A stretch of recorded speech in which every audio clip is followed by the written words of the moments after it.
On today's podcast, we have a lot of football to get to. I start with the NFL rookie QBs, all the young guys, some thoughts on that. Best win, worst loss, a couple awards.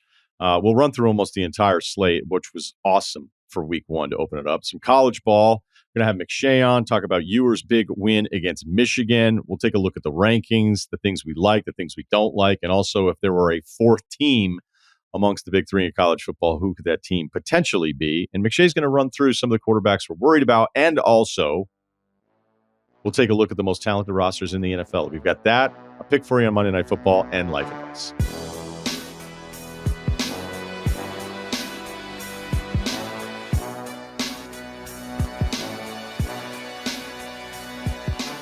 Let's do it. Real NFL football for an entire weekend. The end of the 1 o'clock windows, I got to be honest with you, bit of a fever dream. Was having a hard time keeping up with everything, but I was especially locked in on the young QBs, and that's where I want to start. Not great, Bob. Caleb Williams, he's the first number one pick to win a week one of his rookie year since David Carr in 2001. That's the good news. That's about the only good thing from this day as far as Caleb Williams is concerned. Traditional stats, not great. 14 to 29, 93 yards, no touchdowns, no picks. Yards per attempt, 3.2, 5 carries for 15 yards. The advanced numbers are worse. If you look at expected points added, he had a minus 0.39 EPA, which ranks 36 out of 39 week one rookie quarterbacks since 2001. The overriding theme of yesterday, and it's not even just the rookies, but it just feels like so many young QBs, once the pressure cranks up, they bail from the pocket immediately. They just don't want. I remember being my first job, minor league baseball, watching baseball every single night for months. And despite the prospect rankings and the velocity and the stuff and the hope, it was a very common thing in AA that just none of the guys could pitch on the inside of the plate. They just couldn't. And I know it's not the same thing, but it's something that I was reminded of yesterday when I was watching so many of the quarterbacks. The second they felt pressure, even if the pressure wasn't really there, real pressure or assumed pressure, it's just I'm going to bail, and now there's no progressions, there's no reads. It's just I got to try to find this one throw, or then maybe I'm going to run. And so we all understand it's week one here. As bad as some of the players are, and probably repeat this just to emphasize the point, that's what I saw a lot of from the younger quarterbacks. A couple things with Caleb. He had some low release throws, which is really what we get really excited about with the arm angles and everybody hoping we can get these baseball players back there like Mahomes throwing from all these ridiculous arm slots. But for Caleb, I think there were a couple times he got low with the release, and there's just stuff when it's real on Sunday, you know, that doesn't work. That doesn't work in this league the way it does on Saturdays. I'm not going to sit here and worry about it. I would have loved, with my hopes for him to be flawless, to be awesome, to throw a ton of touchdowns and all that kind of stuff. Didn't happen. And he was bailed out by the defense. Special teams stepped up as well. The first 3 points of the game started at the Tennessee 34-yard line after a kick return. They had a block punt touchdown. Their longest drive on offense was 11 plays for 44 yards, which was the field goal that made it 17-13.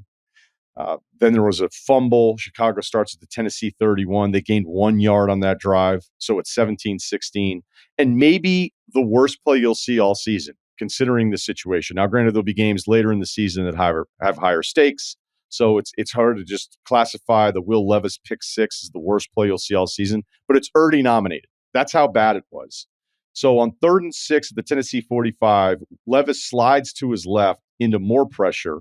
Speaking of young guys against pressure, and then tries to backhand some desperation heave to the sideline, to his receiver on the sideline. Chicago picks it off, runs it back for a pick six. When you look at what Tennessee's defense was doing and how they were controlling this football game, how much the offense, again, the only good drive from the offense was 11 plays, 44 yards. To give Chicago another touchdown in this spot is one of the worst decisions you saw from a quarterback yesterday. So I don't know if we'll have another play that's actually worse than that. It seems a little quick to say nothing will surpass that. But the fact I'm even suggesting it could be, I just want to make sure we understand game situation control, everything going on. You can't have that happen. After Levis had the fumble previously, he was on the sideline yelling. I don't know if that was to hype himself up. Maybe he was trying to tell everybody, don't worry about it, we believe, and all that stuff. I don't know. I don't know the dynamic of Will Levis. I could just imagine if I was like a 5-year player from Mississippi playing on the D-line, looking at this guy yelling at me when he's playing this poorly. Again, he might have been just yelling at himself to get fired up. I don't know. So we're going to call that one the Freddie Brown Award. I don't know that I'll do that every week. I don't like doing that to Freddie as a Big East guy, but it was atrocious. Let's talk Jaden Daniels. Some good traditional stats, and it's really about the rushing. 16 carries, 88 yards, 2 touchdowns. Throwing, he was 17 of 24, 184, 0 picks. The passer rating actually historically stands up a lot better because some of these rookie quarterbacks have to do well in their week 1 debut. But the 2 touchdown drives were when they were down 23-7 and 30-14. And I really think once you're playing a defense that goes, these guys can't really do much, and we're not worried about our offense slowing down. I think the game is just played a little bit different. You'll see late touchdowns that make you feel better, but maybe really in the flow of the game aren't that great. So maybe Tampa's off the gas a bit. He bails way too quickly, at least in week 1. And again, week one. He wants to run yesterday. It's just, and it works kind of, but when you're Terry McLaurin and you got 1 target at the half, it's probably not what you're looking for. He also can't slide. So if you're a Washington fan looking at this top pick, who's this super dynamic and athletic Heisman guy who you have all your hopes on, but also can't slide, I imagine that's bringing back some bad memories. All the targets in the first half were running backs and tight end, except for the one to Luke McCaffrey, who was a completion for 0 yards. So Baker had the highest passer rating of any quarterback in week 1. Mike Evans had 2 touchdowns. He's the only other receiver with 2 touchdowns in week 1 other than Stephon Diggs. The end zone throw to Evans just feels like he's on the very short list of the guys on that play where we see it happen and how often it doesn't work, where it's like you guys can't come up with anything else. But then I think we probably just overlook the runs that don't work or the tight end delay that doesn't work. Because when it's just that pop up into the end zone, we all seem to hate it a lot more. If you do it with Mike Evans, I'm never going to hate it because he seems like I don't know who else is on the list with him of receivers. Be like, hey, just go up and give him a chance. It seems like he wins that more than anyone else in the NFL. It's his 11th season. He's going to go over 800 receptions, maybe 1,300 yards, and certainly 100 touchdowns for his career.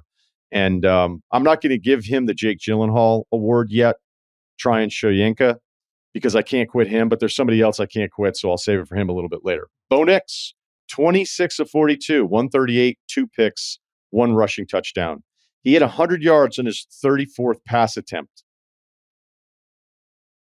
That is actually not great.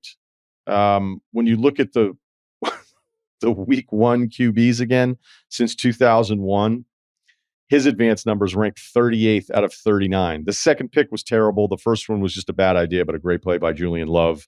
And watching some of the young QBs, specifically these 3, in comparison with Geno Smith on the other side in this game against Denver, it actually made me appreciate Geno Smith a little bit more. Seattle turned it on, and Boye Mafe, by the way, unbelievable game. The sack, 2 tackles for loss, but just overall how dominant he is. Speaking of pressure, a working theory. If you were just to ask, okay, no one plays in the preseason anymore. They don't hit as much.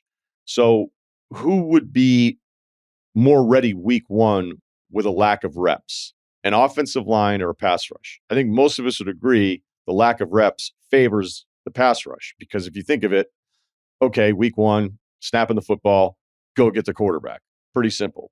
On the other side of it, let's figure out our protections, our communication, all of this stuff. I mean, I think we would all agree it just makes sense that the offensive line would be behind the pass rush to start, especially with how few guys are actually playing together during the preseason. So I asked somebody who researches this stuff. I'm not going to name him because I work somewhere, but if you look at week 1, I asked, is the pressure up in week 1? And there's a bunch of numbers that can kind of tie in and maybe tell you what you want to hear, but then also can contradict what you want to hear.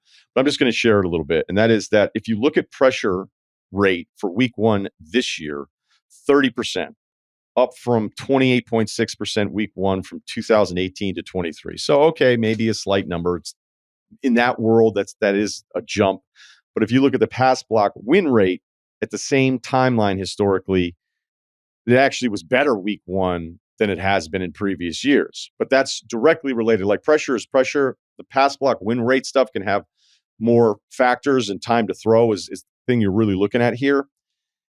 But something dawned on me as I was thinking about the time to throw numbers, because if that's longer and it means the pass block is holding up, but if time to throw also includes all the young guys that are just dancing around and bailing out of the pocket looking to throw, then maybe time to throw could look good. But if you're actually watching some of these dropbacks, be like, this is not where this play has gone, despite him still having time to throw this football. The foundation of a good passing play is not there. So it also could be that it's week one. It's the first full day of football that I've watched since January. With all the rule changes and the emphasis on offensive coaches, I wonder if what I'm expecting every drop back, is more success, because we've seen scoring obviously spike over the years. And I was wondering, kind of as I was thinking this out, I was like, what are you asking for? What do you want it to be? Do you want every drop back to be a success? Because that's not going to happen.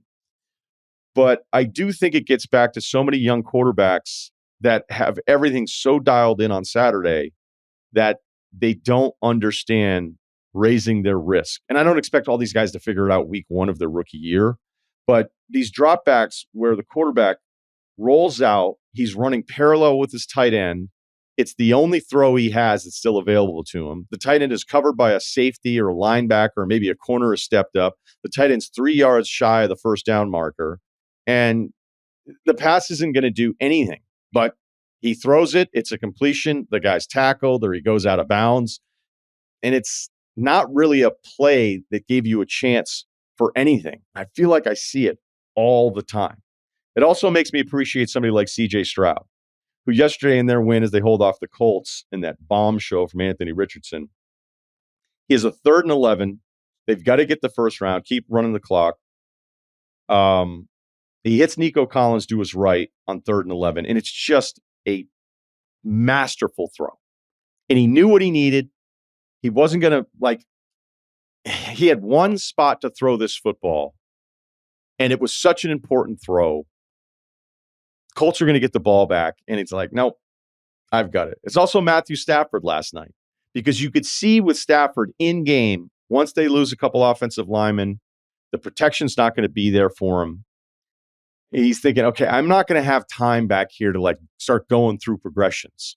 So once I see Cooper Kupp free, I have to find a way to get the ball out quick enough to avoid this pressure. And I'm going to have to make some throws that maybe I wouldn't have made in the first quarter. And he had a 3rd and 5. And I know ultimately Detroit comes back in terrific fashion and just runs over the Rams in overtime, scores a game-winning touchdown. So we'll do some Detroit stuff with McShay. But that 3rd and 5 throw that he had to DeMarcus Robinson late in regulation was just he's getting hit. It's just an absurd throw. And that's the difference. And again, I don't expect these rookies to be understanding all this stuff immediately. But the fact that I'm mentioning CJ in his second year already with this kind of stuff just speaks to how terrific he's been. All right, let's do best win, worst loss. It was looking like it'd be Arizona. They're up 17-3 at Buffalo. Kyler started 16-19, 130 yards, 61 rush yards. He had only 32 passing yards from that point on. Kyler is, for me, this is my problem. He is the most talented quarterback that I still doubt. There's guys I just don't like I have no hope for. Kyler's done things in the past that give me hope.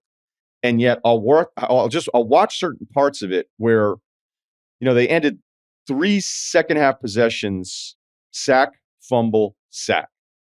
On the third possession I'm talking about here, so the second sack, he was barely touched. And he just went down. Josh Allen takes over, lands on his hand. That touchdown where he ran it in, great play by him, but a nasty he elbowed his own hand. So you could see when he went into a celebration, he was still hurting, and then he ends up getting it taped up. Then you wonder about under center and shotgun and all that kind of stuff. I was looking at the Sando Cook Index for his pick 6 on The Athletic, because we all love Mike Sando here on the pod. I thought this was really interesting. Now, he comes up with the Cook Index, which is basically how aggressive are you play calling when score and in game situation are still in doubt. And if you look at the Cook Index for Buffalo, it's the least aggressive they have been in their last 82 games based on their play calling. So I'm not going to go with that with best win, because Buffalo held them off, but Arizona was in the running there. Is it Houston with Anthony Richardson, deep ball attack? He threw for 212, 3 total touchdowns, ran one in late. He had only 9 completions yesterday. So I don't know if that's awesome, but whatever. I mean, he's basically a rookie out there too. And I'm talking about these other dudes not taking deep shots. So I'm not going to criticize that. At least it's there. That first one is just an absurd zero platform throw to get it out. And just look, it's something to build on despite the loss. I'm going to say Dallas at Cleveland. It was 27-3, ends up being 33-17. And it's total domination of what I thought, and I still will believe that Cleveland has a terrific defense. Parsons, all the Dallas pieces felt like they showed up yesterday. Parsons getting involved. They find creative ways to get CeeDee Lamb the football. Dak was terrific. Zeke Elliott back in the mix. And then you have the Deshaun Watson paying attention game because we were all paying attention. Dallas, Brady, a lot of people were watching this, and they were wondering post the injury, could this look a little bit better? I've held out a lot of hope for Houston Deshaun Watson, but bro, Cleveland had 54 total yards when it was 22-3, Dallas. They were 0 for 6 on third down. Dallas had 12 first downs. Cleveland had 1. Watson threw it for 3.8 yards per attempt, which is the lowest in any of his career 68 starts, where he's had over 5 pass attempts. You think that number is bad? CBS Sports did this number this morning that said of the 1,752 times a quarterback in a game has thrown 10 or more passes, 15 or more yards downfield, Watson is the only quarterback in this situation to complete 0 of those passes. And aside, I find the Cowboys annoying for announcing prior to week 1 kickoff that Dak's contract was extended. They do it on purpose. They think it's some huge win that everybody's talking about the Cowboys and getting all this attention. These are such fake wins. It's like a PR thing. I can't stand it, but they get the win, so I'm not going to get too carried away on it. Okay, so if I'm really trying to figure this out, because we're going to do it every week, worst loss, best win. I had a few options here on the worst loss, so we gave you the best win to Dallas. Cincinnati at New England. They were favored by 7.5. It was the biggest spread on the board. They fumbled in the red zone. They had 4 3-and-outs. They fumbled a punt. They get gashed for 170 yards rushing by New England. Maybe. Cincinnati's now 6-6 in September under Burrow. They score less than 20 points per game. The scoring dramatically improves as the months go by. But this is a Super Bowl contending team with a healthy Burrow. Yes, I understand Higgins was out, the Chase contract stuff and all that, but it's going to take a few weeks for me to think New England's actually like good. They had to have been in everybody's bottom 5. And to have Burrow and everybody excited, that was pretty disappointing. But I still don't think it was the worst loss because I think that goes to Jacksonville. Because I, at one point, was like, hey, Jacksonville's pretty good last year. And then it took me week after week after week. I was like, maybe they're not. And then we started having Trevor Lawrence conversations that I'm still not ready to completely accept. Because I'm like, is he just not going to be good? Think about this. 1st and 10 at the Miami 13 with 2:27 to go in the third quarter. Travis Etienne is about to go in for the touchdown to go up 24-7. He fumbles. Miami scores on 3 of its next 4 possessions. The only one they didn't was a missed field goal after they stopped Jacksonville for going for it on 4th and 1 in their own 32. And if you're Jacksonville, you're thinking, what just happened to us? How did we lose that game? And for a team that's clearly not in the elite tier of the AFC teams, but on paper, you're thinking, do they have a chance? Could this team actually win a playoff game? And I think Miami's in the same group as far as here are the 3 special teams in the AFC. Then it's everybody else. But if something break rights or, a lot of times we're talking about these teams and we're wondering what happened, what went wrong week 6. It's like, well, 5 of their top 15 guys are hurt. There you go. Season over. And Tua now, by the way, for the stat people out there, leads the league in passing. But 23, that loss for Jacksonville had big 2023 feelings. Final award. I almost gave it to, like I said, Joe from Tampa Bay. But the Gyllenhaal Award on players I cannot quit. We're going to give it to my guy in Detroit, Jameson Williams. I am thrilled. He had a big night last night. 5 catches, 121, 1 touchdown. I know he was hurt, Bama. He barely played his rookie year. He had 24 catches last year. When I watched these guys on Saturday, And there's the list of, well, there's no way he's not going to be good in the NFL. Jameson is on that list for me. Gets the game ball, gets the post-game interview with Jared Goff. That Detroit team is stacked on offense.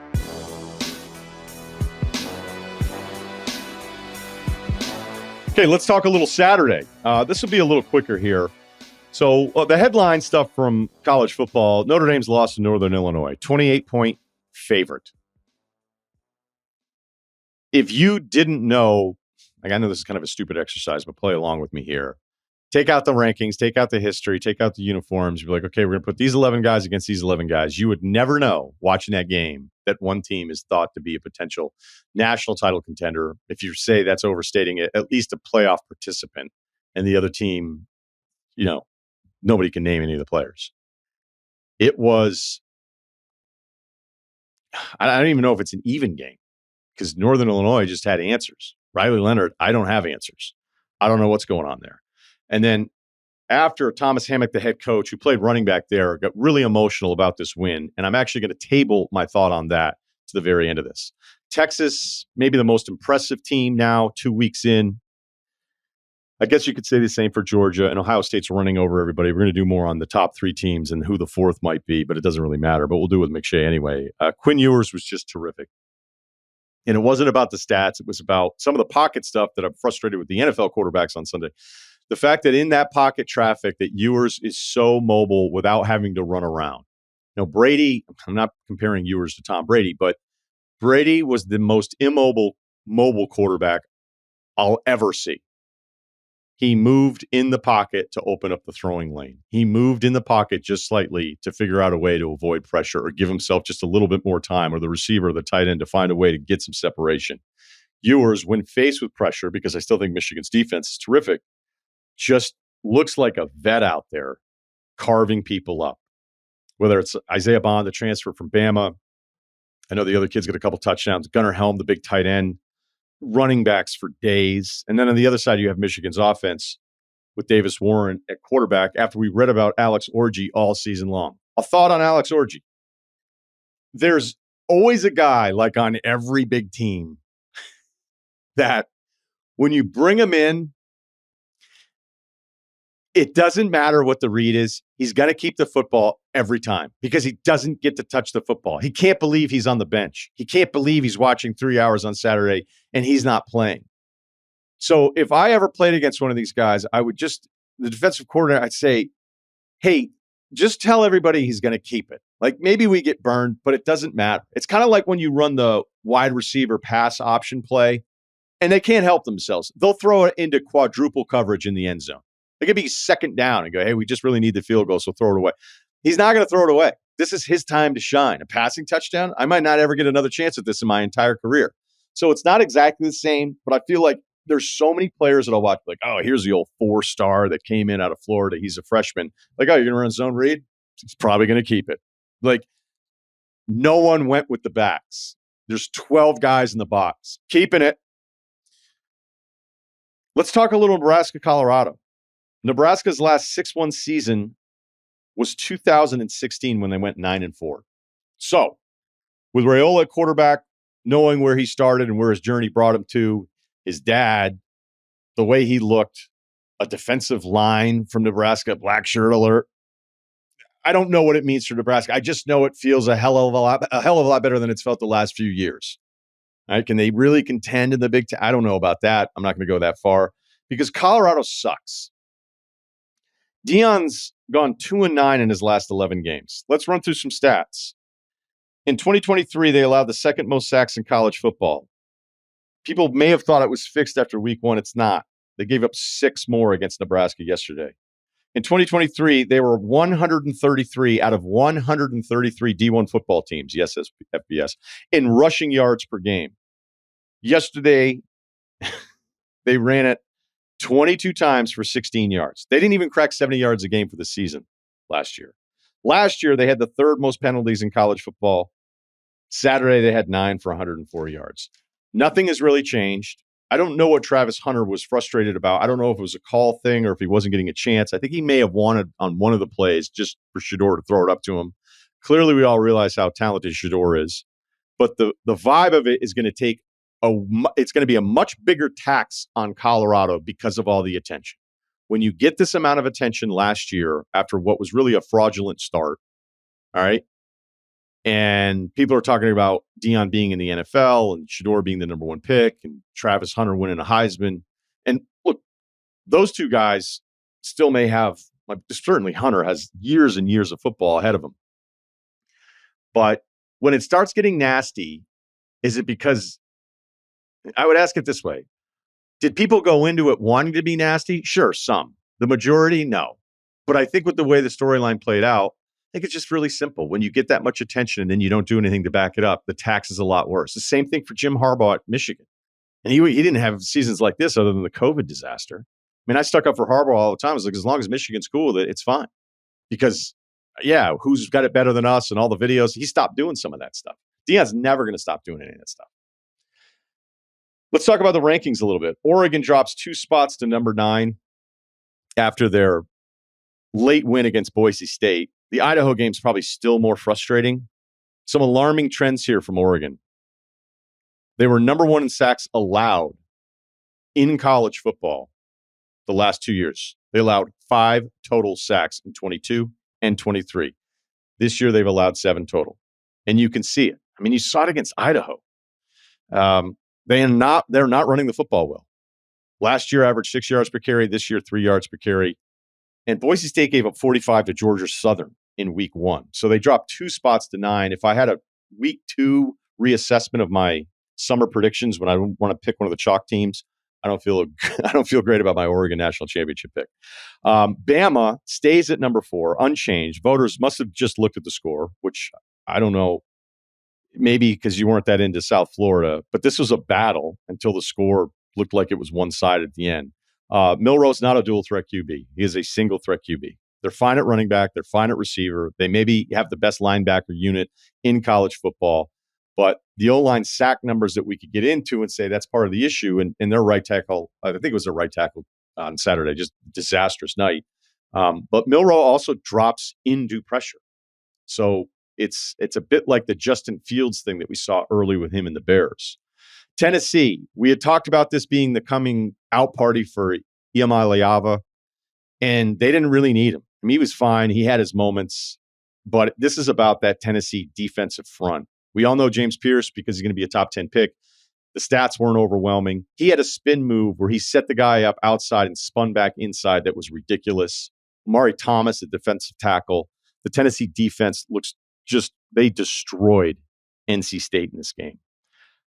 Also, the Iamaleava volleyball highlights look illegal. Penn State battle with Bowling Green, down 17-7 in this one. Good to see them be able to put up enough offense there. This was actually like a real battle.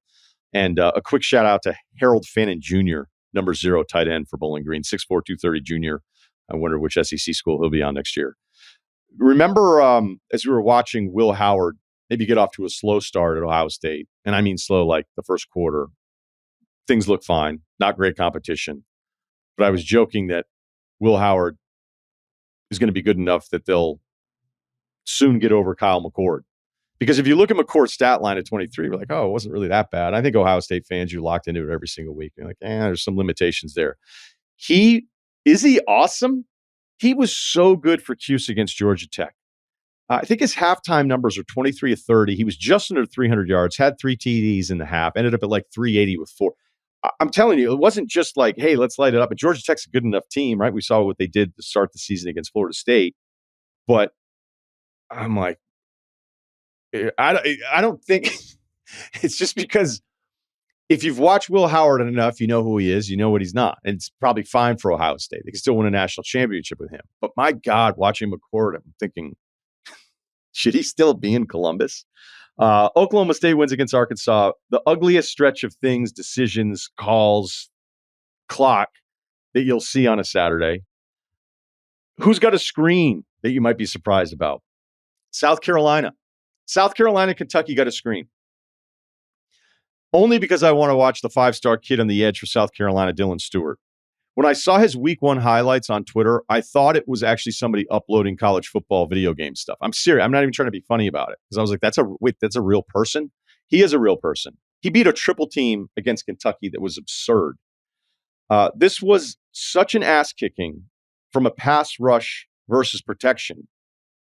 It was so bad. Greg McElroy was just like beside himself. Vandergriff, the transfer into Kentucky, he had one pass attempt in the second quarter.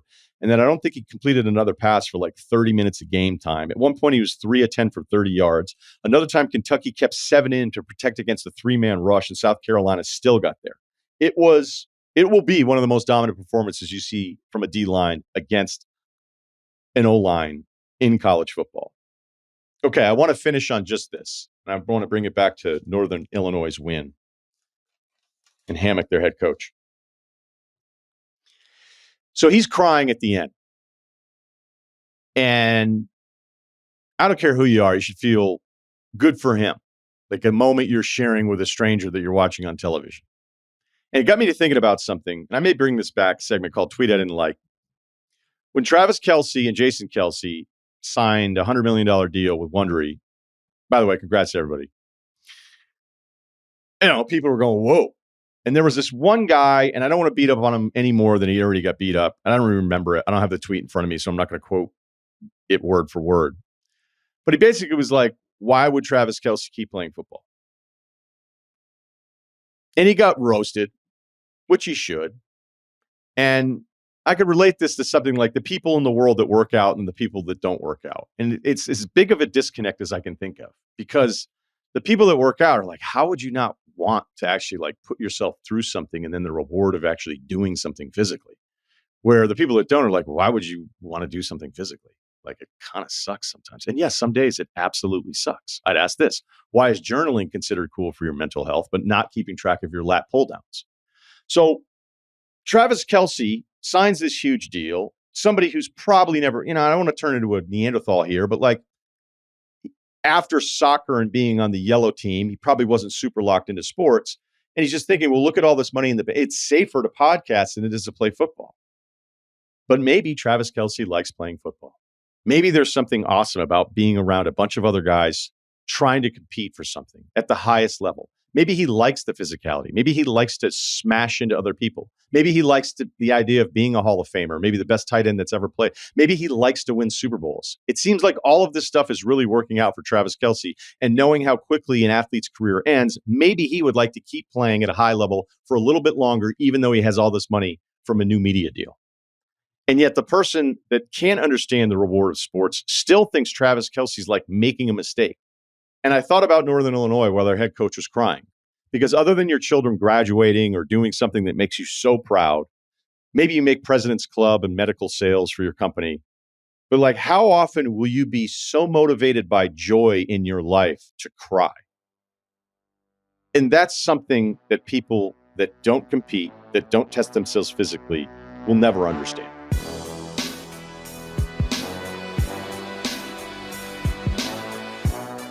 Now that I've run through everything from the weekend, let's bring in somebody that does it as well as anybody. Fired up for another season. Todd McShay, Mondays. What's up, man? Good to see you. Russillo, how you been, buddy? I'm good. We had a little prep call this morning. A lot of stuff that we want to run through. I don't know how the people with families do it, how they watch all the football. So credit to you, because it's easier for me. Let's start on Saturday. Because Saturday, Texas going into Michigan, I think doubts about Michigan's offense. Maybe they were one of the biggest like summer assumption teams when you started talking about teams that could make the playoff. But, look, we love the defensive talent. You thought maybe they'd have enough, but that was just an ass kicking by Texas every which way. And when you think about the weapons, there's that part of it, the offensive line, Gunnar Helm, that tight end who just looked like he was out there getting after it with everybody. This really feels like the storyline, at least for Texas going into another season with Quinn Ewers, is Ewers developing and understanding who he is as a quarterback, understanding the stuff around him with all the reps that he's had the last couple of years. I was blown away, man. And I didn't have the expectations with Michigan that I think a lot of people did, just kind of watching shows and reading on social media. I definitely believe Michigan was going to take a step back, but it's still Michigan. I mean, it's still that group is loaded on defense. And loaded on the defensive line, loaded at cornerback and in the secondary. So to see Texas line up, right? And you got to remember, everyone's talking about Quinn Ewers, and we should, and we'll get to it in a minute. their two offensive tackles are stars. They were starting as true freshmen. And you've got two NFL guys who are playing on the outside. You've got four guys that have great experience on the offensive line. And so they come into this game kind of with a chip. Like, yeah, we know about Mason Graham. We know all these guys on the defensive front. We know what Michigan's producing year in and year out. But to dominate Michigan in the trenches the way they did, I watched that game and I was like, you know what? Texas had a damn good football team last year. This team has a chance to be great. And I know we said it like last year after Alabama, they had that dominant performance and they went on to have a great season. So, but there's something about this team, just the physicality, the experience now in the offensive line, and Quinn Ewers, the way he's playing. I tweeted it the other day, sent it out on X, whatever you're supposed to say these days.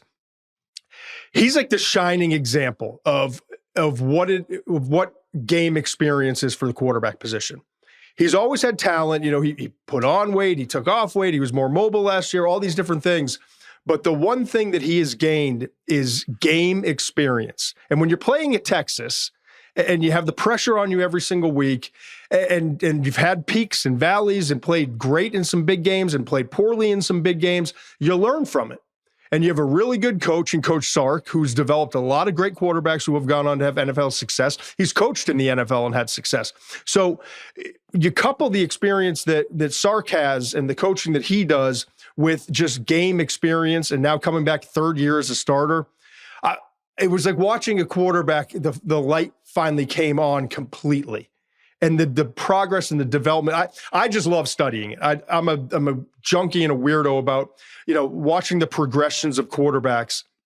And Ewers, like the subtle movements in the pockets, feeling where pressure was coming from. And you don't do that just because you like God-given ability all the time. Some guys are more instinctive than others, yes. But when people talk about like, God, he sensed pressure coming from the blind side and he was able to move the pocket 3 steps to the right, like all the Brady shit that we've talked about, we've spent 15, 20 years talking about, Dan Marino stuff, guys who are great inside the pocket but aren't necessarily very mobile. Quinn is pretty mobile, but it's the pocket mobility. And how do you sense that stuff? Well, it starts with setting protections and knowing what you're looking at and knowing where the pitfalls are. Like, all right, I've got 6 eligible guys or 7 guys that could be coming. We've got 2 guys on the left. If they both come, I'm going to have to move this pocket. So at the snap, everyone talks about you're reading the safeties first or you're looking at your corner read. At the snap, now you know immediately which guys, if you thought there were 7 hot guys, 7 potential guys, you see 6 coming and you know where they're coming from. That like split second, can either ignore it as a quarterback or you just don't know how to process it. But guys like Ewers, when you take that next step, that's when you start to see him slide to the right a little bit or climb up in the pocket a little bit because it's coming from the outside. So the first thing you process is where and how much is the pressure coming. And Quinn did it over and over again. And as it started to come, and I hate hearing like his eyes stay up and he kept his eyes up. Yeah, he did. But he did because he knew where the pressure was coming from. He was comfortable with it. And he knew where, if you know where if I'm climbing up or sliding right, sliding left, if you know where it's coming from without having to look at it, that opens up the whole field. And Quinn in that game against Michigan, he was brilliant, man. He was like, yeah, there were a couple missed throws and this and that, but like managing the pocket and having that confidence in the feel, that was a different level. And you always want to see quarterbacks, are they going to progress from year 1 to 2 and 2 to 3? He showed a big jump, in my opinion. And I'm excited about it now. Like, yeah, he's not the biggest guy and all that stuff. But when you look at the quarterback position and what you need to do, he showed a lot of those things that you look for, obviously, to have a great season for Texas. But in what I do, like progressing and now challenging to be maybe the first quarterback off the board, competing with Carson Beck from Georgia. I've got a higher grade on Ewers coming into the season, and it's extending now over Shedeur Sanders. So those are the 3 guys that we're all talking about in the first round coming up for the 2025 NFL draft. It's hard to have a better start to the season than what Quinn has done in terms of showing NFL scouts what he can be and showing Sark and his teammates the kind of elite quarterback play that they're going to get this entire season. I was blown away with what I saw, and it's exciting, man. If we look at the top three teams, because I feel like 2 weeks in, and who knows, it feels, especially with the start for Georgia against Clemson, and Ohio State smashed Akron and Western Michigan, but it's not like we don't realize coming in from the summer that it's one of the more talented rosters in all college football. So benefit of the doubt for Ohio State in this sense makes sense. If there's a fourth team, right now Bama's ranked fourth in both polls. I said in the open, I think people looked at the score. Ole Miss is putting up absurd numbers. They've played Furman in Middle Tennessee. So, usually if I'm going to say, okay, I think there's a fourth team. If we were looking at the old system of like the fourth team, let's run through a few teams right now. Because I think I'd put Tennessee in there. Iamaleava didn't have to go off or do anything against NC State. Tennessee is definitely a uniform team for me. When their defensive front is getting after it and destroying everyone, I just assume all the guys are great. I know Pierce is a top 10 pick likely, but they're loaded up front. They brought in, I think, a couple transfers in the secondary as well. They only needed 211 from Iamaleava, considering McCall, who normally always puts up numbers. He threw for 104 yards. I mean, this was an absolute domination by Tennessee against another ranked team. There are two teams that I would say, and neither of which is Alabama. Two teams that jumped out. Miami, I'm going to put keep an eye on Miami. Not the fourth best team in the country, but my goodness, I was impressed with Miami and Cam Ward, what he's done. We'll table that for now. Tennessee and Ole Miss are the two teams that are most intriguing to me, that I think have the talent to legitimately make a run and be up there in the top 4, top 5 when we get into college football playoff time. It is hard though, because to your point, and I like this exercise, Georgia won based off of what we know their talent level and that dominant performance against Clemson. Texas 2, in my opinion, just because they've earned it to this point. But in Ohio State, they're the clear cut to me, and you can draw a line right after those first 3. I'll start with Tennessee. Tennessee, Iamaleava. Iamaleava. Iamaleava. Iamaleava. Took me a while. Yeah, I nailed the hardest part. The I don't know what the hell I threw me in for. Iamaleava. He's a freak. I mean, there was some, I thought he missed a few. He was off on a few throws, and there's going to be inconsistency there for a little bit. But my goodness, he can do things that most other guys can't. And so I'm excited to see what he does. But I was impressed. The tight ends are more involved with Tennessee, and they've got depth there. That was never really their thing, but they've got there were a few guys I think 87 and 0, and then there was another guy 19 or somewhere. They've got guys it's adding another element to that Heupel offense. And so 87's the Bama guy, yeah, Kitzelman. Yeah. So I think it's 87-0, and I want to say maybe 19. So they've got weapons on the edge. They just got a bunch of weapons. And so I think it's kind of the next level in development of that offensive system, more from the tight end position. So the offensive line is physical too. You think about these fast-paced offenses and all that, they're physical. And then the defense was the problem. We knew that Nigo was talented. I'm not sure we all expected to see this level of play early on, but we'll see as the season goes on. But the defense was really the big question mark coming into the year. And to see that defensive line depth and some of the dudes they have up front, 55 was just tearing things up. And to see them rotating 7, 8 guys in, I think Tennessee is going to be really intriguing to watch. And then Ole Miss kind of, just handled business, who have they played, all that stuff. But Henry Parrish Jr. is showing what he can do at the running back position. That's promising. They love running the football. Everyone mistakes it because of Kiffin and the big numbers they put up, but they've got to be able to run the football to be successful. And Henry Parrish Jr. off to a good start. Trey Harris is ridiculous, man. That system helps him, gets him some open catches, but 17 catches, 309 yards, 2 touchdowns through 2 games. They've really only played a couple halves. And then Jackson Dart, we'll see, when the lights come on, can he be more consistent as a passer? But he completing 30 straight passes is tough to do in 7-on-7.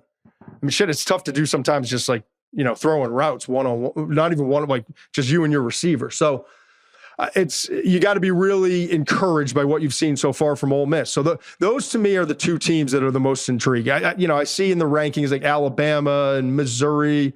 Oregon has been like, you're my Ducks correspondent, man. I'm intrigued to see what you think about Oregon, but Utah, can they stay healthy? Cam Rising at quarterback.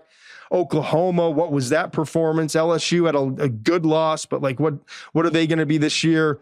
There's a lot of teams kind of hanging around, but to me, it's those top three: Georgia, Texas, Ohio State, and then it's a couple SEC teams in Tennessee, Ole Miss that I think are vying to be that fourth team in the country. Oregon offensive line play I covered in the open. It's a problem 2 weeks in. I like that. I think Miami deserves to be mentioned in this because I looked at the offseason of Miami and then adding in Cam Ward, and you go, okay, how many years have they thought they had the guy at quarterback? They didn't have the guy at quarterback. I mean, it's been going on decades down there. Yes. And you think, okay, but if we all do like the rest of the talent that much, and I love their weapons in the passing game, Restrepo is like one of my favorite players in college football. I don't, it's so early in how wrong we're going to be about some of this stuff. It'd be super dismissive to not even mention them. I think it's dismissive to not mention USC. Yeah. I was so impressed with them in person against LSU. LSU and SC going to that game going, okay, whose defense is actually going to just be maybe average? Mm-hmm. And I think you could argue, even though USC wins the game, it didn't feel like one team was dramatic, but it just wasn't a disaster like it was for both of those teams. The way it was all last season. I mean, on top of everything else too, like USC's O-line was an issue. I mean, it turned into the Caleb Williams show every single Saturday night because like, is there any way this guy can put the cape on and save them?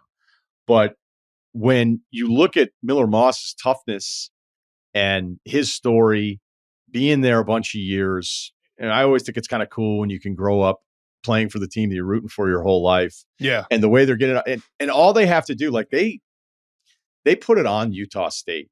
So you can laugh about that. You could say LSU's overrated. LSU's good enough offensively where you would think they're probably going to get 28, 30 points against anybody, at least. They had their own issues getting off to an awful start in their game on Saturday. But USC being average on defense, if Moss really is this guy with all the receivers, is at least worthy of consideration. And also boosting up the Big Ten resumes on whether SC can get through it or the teams that are going to play them. Because, before the year, the preseason 23, you're not really sure, like, is that even going to be a good win? And now, if you were to knock off USC, I'd be impressed because I just think that the improvement defensively from disaster to, okay, these guys are not pushovers, at least the way it's looked through 2 weeks, and Moss deserves at least to be a part of whatever this conversation is that we're having. Well, if you're a college football fan too, like, first of all, you want USC to be in the mix. But you also respect Lincoln Riley, and I know there's a lot of hate for Lincoln Riley, like whatever. But anyone who respects the game and loves the game appreciates what he's done, and I know you do. But appreciate what he's done in terms of like modern college football and even in the NFL, some of the concepts like the counters, the guard tackle counters, and the way they are in the run game, and taking that air raid offense and making it into a physical, balanced version of that. He's to me, he's someone I just respect greatly in terms of offense. And so now all of a sudden you've got an offensive line that is capable, and it looks like a Lincoln Riley Oklahoma team, or what you saw bits and pieces of and early on at USC, but like this looks like a Lincoln Riley team. They're pulling the guards and tackles backside. They're doing guard H counters. They're physical, and that sets up the run game and the play action. And that's what makes his system so effective. And that's what has allowed him and helped him to produce a lot of these quarterbacks that have played great in his system and gone on to be high draft picks. So I'm excited to see how it progresses. But knowing that you have a defense that at least is functional and it provides a little bit of balance, and a run game where you don't have one player and Caleb Williams just running around, it was fun to watch. It was the most exciting show in football to watch the last couple of years. Like what's going to happen with Caleb and how's he going to keep them in the game? But it's not sustainable success. It's not a blueprint for having success. And we saw that it caught up to him, the last couple of years. So, to me, I don't know. I love seeing that in USC. I love seeing like that LSU game LSU USC game, to see two quarterbacks who are 22 years old, who are just getting their start, who truly like stayed there, forget the NIL, forget the transfer portal. I'm gonna learn behind guys, and I'm gonna do it the right way, like the old school way. And to see them have the success that they had in their first game and how comfortable they were in the system, it goes to show like it doesn't all have to be NIL and transfer portal and like bouncing around. There is a way to just stay at your place, learn, pay your dues, and go move forward. And I know every 18-year-old out there saying, "Oh, you're an idiot. Like, that's not how it is now." I get it, but maybe it's, everything's cyclical in college football. And I think quarterbacks are going to look at this and say, there is a path to success if I stick around, learn. Some of the best learning I ever did in football was when I had to sit and watch somebody else and how they did it better than me. Watch someone else see how they screwed up and maybe things I shouldn't do. And I saw that with both of those quarterbacks in LSU and USC in that opening night. That was an absolute quarterback display in that first night. It was special to watch. Yeah, it was a fun game to be at. Okay, a couple of things quick here on college football because I want to get to some NFL stuff here as well. Riley Leonard, he was better than this at Duke, wasn't he? What happened? It's a great question. He has not progressed at all as a passer. And in fact, he's regressed. I remember like talking to Kuiper about it. It was like 2 years ago. This guy, if he more consistency, if he develops as a passer, he's got a chance to be like second rounder, second, third round in that range. And is it going to be like a second rounder who sneaks into the first, or is it second, third rounder that if he's a day two guy, let's just take him in round 4? I mean, those are the questions about Riley Leonard. And now you watch him and it's like, oh man, like I don't know. Now there's no weaponry. There's no like big play vertical presence that I'm seeing on Notre Dame, but I'm not seeing a quarterback who could take advantage of that with any consistency either. After the first game, I was like cautiously optimistic because I saw the lack of weapons and a lack of explosiveness on offense, but I thought maybe it's week 1. I'm with you. Quarterback. I thought that was just one of those grueling, mentally tough, physically tough games. Yeah. Prime time, A&M's on fire. I thought they were going to lose the game after they gave up the score. They had the holding pending. Like, I went through the whole thing. Like, I looked at that win going, whoever won that game should feel great about themselves this week because that was a draining exercise of football. So I didn't care about the stats as much. And then you're a 28-point favorite against Northern Illinois, and it's worse. You could talk about them losing just coming off of, whenever you're looking at numbers going, okay, well, who's actually ready for like an emotional letdown? Okay, fine. Emotional letdown. They lose the game. The problem is Riley Leonard looked worse against them than they did A&M. And now you're like, all right, we're 2 weeks into this guy doesn't have a touchdown.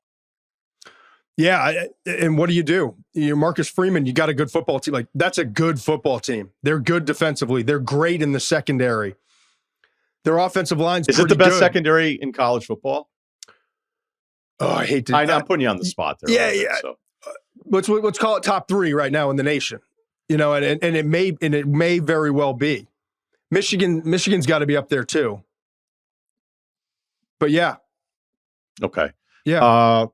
Last thing here. We're going to do this every week. I have a new thing I want to do. Looking ahead, it's who gets a screen. Okay. So the concept is you and I would get our setups at home, all the different screens. You're kind of thinking, okay, who do I need to get eyes on today? What's really interesting? What might be off the radar? So this past weekend, all I wanted to do was watch South Carolina's defensive line. Well, not the only thing I wanted to do. There's some other stuff. But once Kentucky, South Carolina came on, I go, they're getting a screen. They're getting a screen because I want to see Dylan Stewart. I want to see this pass rush. And it's not just him, by the way. Carolina feels like they just absolutely wrecked Kentucky's entire, like, hey, you're not going to be able to play football normally today. That's what we're going to do to you. So South Carolina gets one in week 2. Is there something week 3 that's off the radar that you're thinking of? How about Missouri Boston College? Oh, spicy. Back at old Chestnut. Yeah. I mean, I like having Billy O.B. here in town. I like what I saw against Florida State. Now, obviously, what is Florida State? We'll find out. But like, I'm intrigued. And Missouri, all of a sudden, I think the AP just came out with Missouri's ranked 6th And I realize a bunch of teams like dropped off because of poor performances and stuff like that. But Missouri's got a team. They've got weapons. Can Boston College like stack a couple huge wins? We'll see. I mean, and the game's in Columbia too. I screwed it. Yeah. But there'll be a watch party, I'm sure, in Chestnut Hill.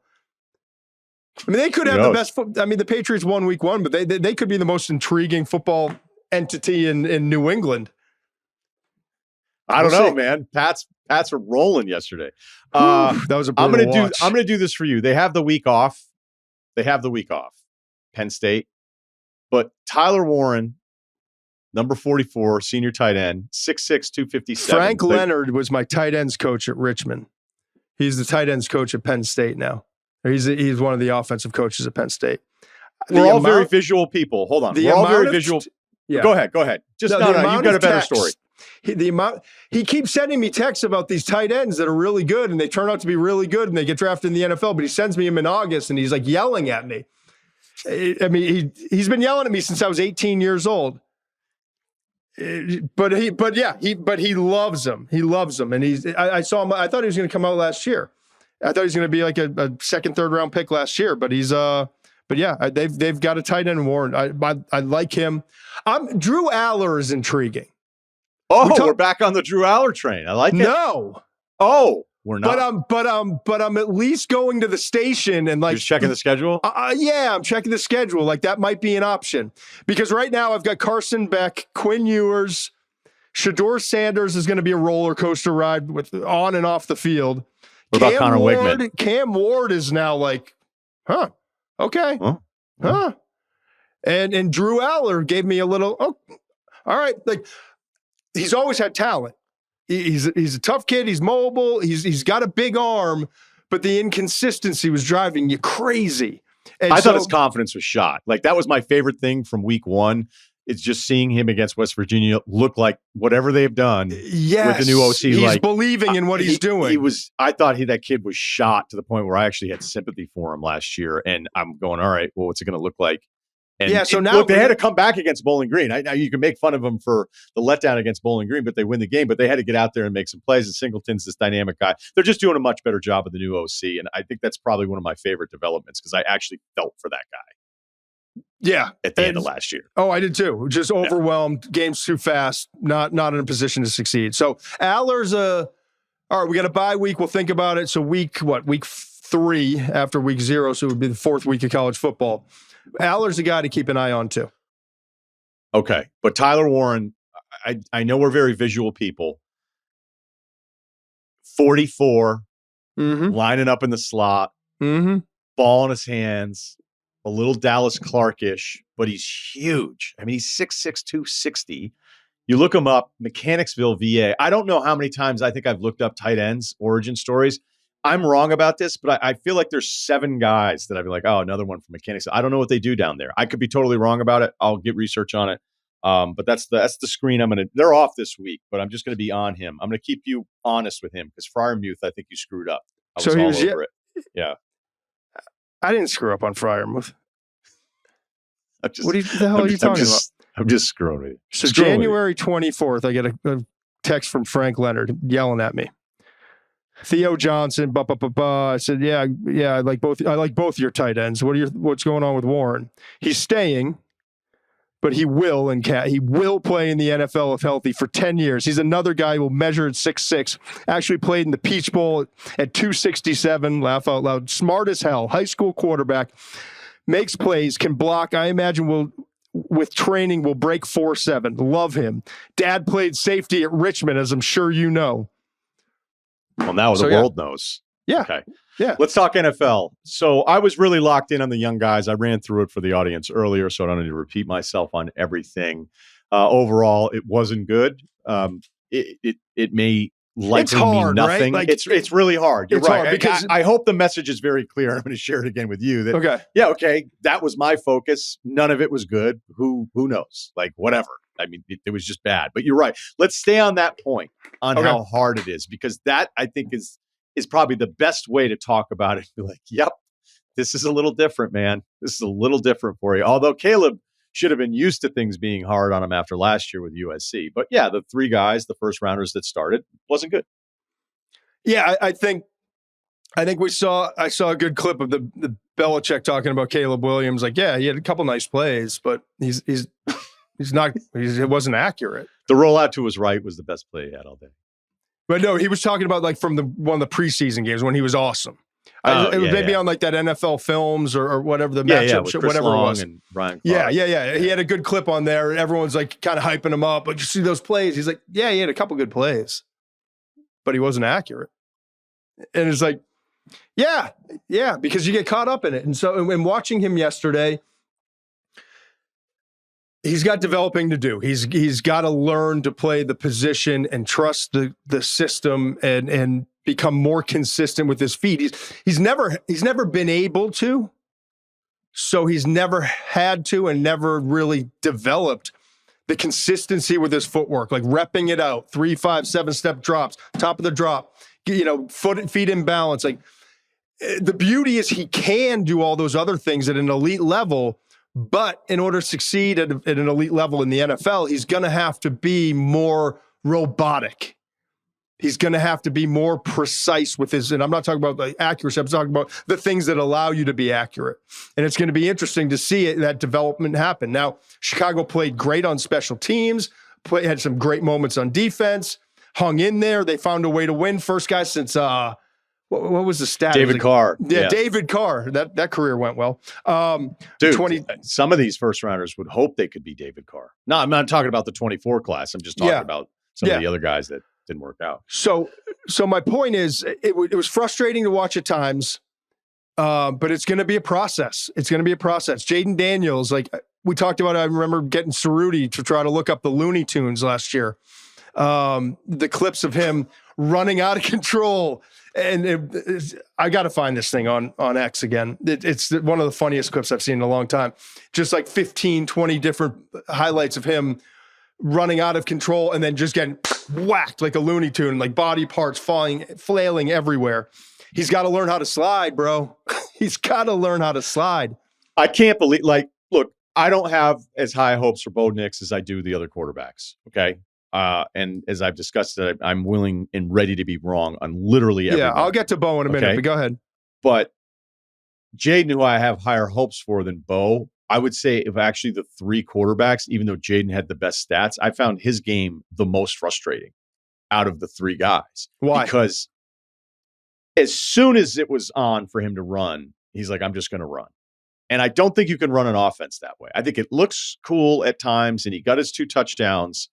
But if that's how quickly you're bailing back here, it's one thing to get sacked. It's one thing to make the wrong read. It's one thing to even throw a pick because you don't understand the coverage and all that kind of stuff that goes along with it, or realizing like there's throws from the end zone cam that I'll look at where I'll go, that's crazy. Like in the NFL, you can't make that throw into the end zone, even though the guy looks on the screen grab like he's open by 7 yards, because the safety is going to jump in front of that pass and he's going to pick you in the end zone. Like, you think these things look open in this screen grab world or some of the end zone stuff. And the NFL quarterback that becomes terrific knows like none of those passes are actually ones that will work. I can't make any of those throws. I would rather see those mistakes sometimes from some of the younger guys than being scared to death of ever throwing it. So what I'm asking for sounds ridiculous, as if I'm asking for interceptions. I thought the game that Jaden played gave his offense the least amount of chance to actually get into the fucking play that they called, because he was off and running immediately. And that's not even getting into the part where he can't slide. Remember the story I told you about Brian Kelly before the Tennessee game? Was it 2 years ago now? Or yeah, right. Because 2 years ago, he wouldn't make any throws that he thought he couldn't. He's got to let it rip. He's got to let it rip. Like, and then it clicked. It clicked for him. I cannot believe. Right. It pissed off how every reporter in Baton Rouge was patting him on the back. No interceptions through like 5 games or whatever it was. He's like, I want him to throw a pick. I want him to to show me that he like is going to trust a read and actually throw the ball, get it out on time.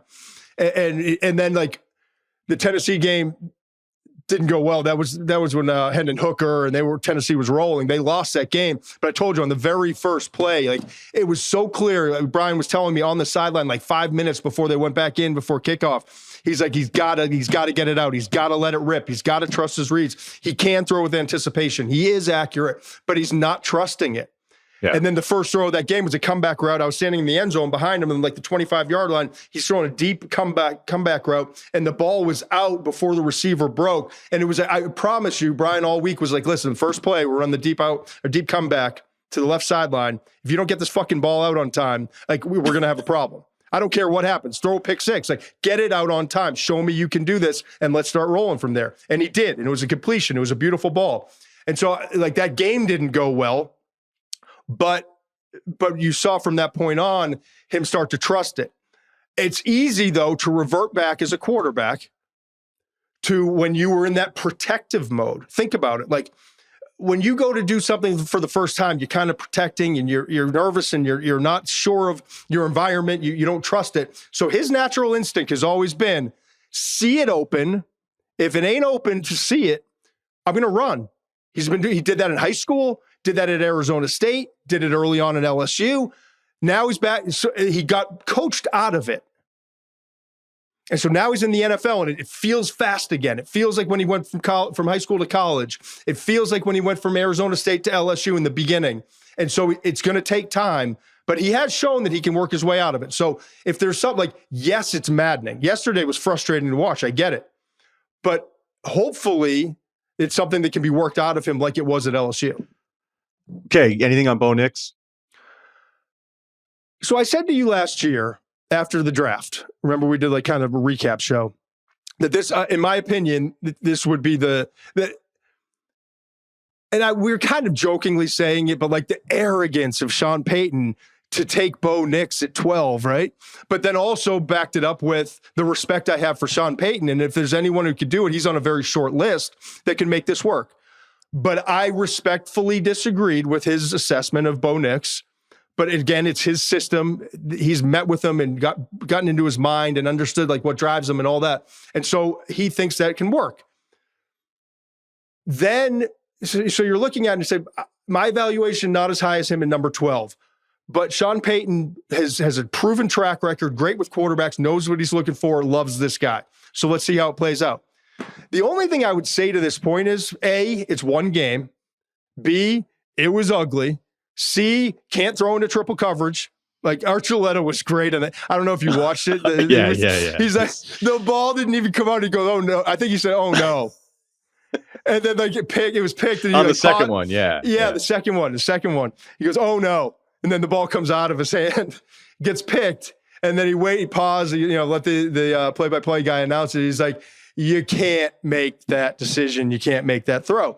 And then we watched the replay of the three guys around him. My point, bigger picture point in this is everyone who went through Denver, from Diana Rossini to like Schefter to like, the report was they're in love with Bo. And so I watched two of the preseason games. It's Steve Levy, my guys, he's calling the games. And I'm watching and I'm like, uh-oh, Sean was right. Like, he looks great. Bo looked great in the preseason, but it was against number twos. What was the competition? So now you've got all this hype coming out of camp. Everyone's talking about how like he's going to be the best rookie quarterback in the class. And again, it's week one, so maybe he will be. But it looked a lot like in week one against Seattle. It looked a lot like I expected it to look when the draft pick was turned in, and I said to you, I don't see this. I'm not saying I'm right. Like he's going to get better. Sean will absolutely coach him out of some of the mistakes. We will see a steady improvement arc. There's no question about it. But I guess it's just a quick caution tale of like, maybe don't overhype your rookie quarterback. Maybe don't have him go in for the first game of the year saying that he's the guy. Like I listened to like 15 minutes from Diana Rossini, who's just reporting what the conversation she's having. And it was compelling.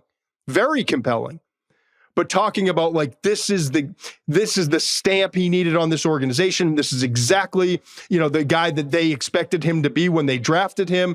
They're thrilled with his development, and all those things can be true, but to send him out there week one after a couple good preseason games with everyone nationally having this sense of like, Bo's ready. Here we go, off and running. I think it's like a disservice a little bit. Look, it's hard. It's 1 week. Yeah. It likely means nothing. But if we said that, the podcast is 2 minutes long. So, that's true. We can talk about what we saw, knowing it may mean nothing. Deshaun Watson's played more than one game.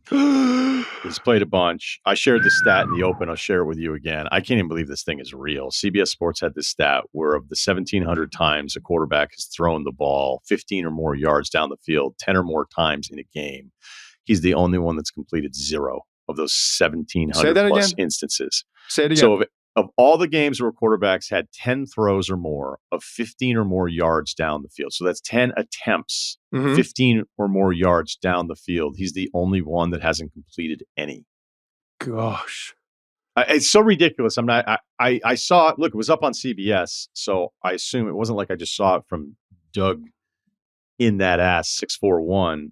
So I didn't, I assume it's right if they put it up there. It's such an astonishingly bad stat. So can I give you another ridiculous stat that I heard on a different quarterback? Sure. We'll come right back. But there's a list of them. I want to preface this. It's probably not even true. I just saw it right before we came on. So let's double check this. Numbers that are probably not true. Yeah. This should be a segment. The numbers we've got fooled by social media. Daniel Jones, since signing a $160 million contract with the Giants, Daniel Jones has thrown more touchdown passes to the opposing players than to his own teammates. That can't be true. More impossible than the Watson one. Let's double check that. Ceruti, do we have stats and information here? What can we do? We don't have. There's no way that's true. But regardless, the point is on both of them, true or not on these stats, it's scary. Both of these organizations. Deshaun, let's go back to Deshaun. Okay, so wait. So since he got the contract before, I don't know how many pick sixes there are, but he's had only 2 touchdowns. He's had 8 picks. So if there's 3 pick sixes in there, I guess it is true. I mean, it sounds astonishing until you realize he's had 2 touchdowns. He's only played 7 games the last 2 years. I don't know off the top of my head how many pick sixes he's had. Maybe if we look that up, I could do that. But yeah, that one's nuts. But I want to stay on Deshaun here because it's a bigger thing. Because none of us had any hope for Daniel Jones, really. It felt like a gap year. It's why they let Saquon leave and all that stuff. But if you look at Deshaun, and this is the number going around yesterday, it'd be $172.7 million in dead cap money. The record, I thought the Wilson number was supposed to be in the 80s. I looked it up again today. Maybe it's in the 50s. So I thought it was 81. I thought it was 85. Okay. And then I saw something where it was it's actually calculated. The point is this would be more than double whatever, or potentially triple the highest dead cap number is. So you spent 6 picks on him. 3 were first rounders, but it wasn't that. It was that you set the standard for the biggest guaranteed number because of the peculiar nature of how the transaction even goes down, where Deshaun ends up benefiting because of his own shit. But in the beginning, you're thinking, okay, maybe it's the rust. I mean, I thought he was one of the 5 best quarterbacks in the league for probably a 2-year stretch. I thought he did the most with the least around him. And that's how, and I've taught everyone listening, this is like, hey, Russillo, we've already heard your whole fucking spiel. And he was hurt last year, the whole thing. And then I see what happens yesterday. And I'm just like, what do you do if you're Cleveland?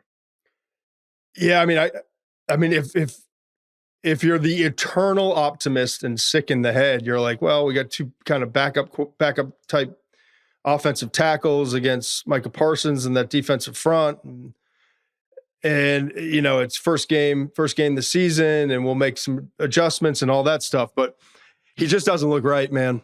He just doesn't look right. He doesn't look confident. His accuracy is not where it needs to be. He's lost a little bit of twitch. He's still athletic and can move, but he's not I don't know. He's lost a quarter step, if you will. It's scary. It's scary because this is a good football team. They've got weapons. They've got a defense that can play. They can compete and be a deep run into the playoff type team if they had a good offense to match with it.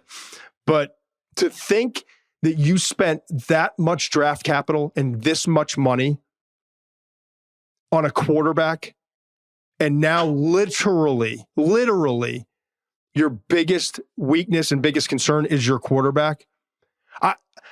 I think forever it was like the Herschel Walker trade was the worst trade in the history of the NFL and maybe in sports, right? Am I getting that wrong? I think that was the one that the standard. How is this not to date? How is this not the worst trade in the history of sports? Yeah, it really might be. I mean, you could sit there and say that at least you got Herschel Walker. I guess Babe Ruth. Yeah. You're looking up something, so I'll give you a minute. No. And when you lose confidence in the locker room, like, I don't know.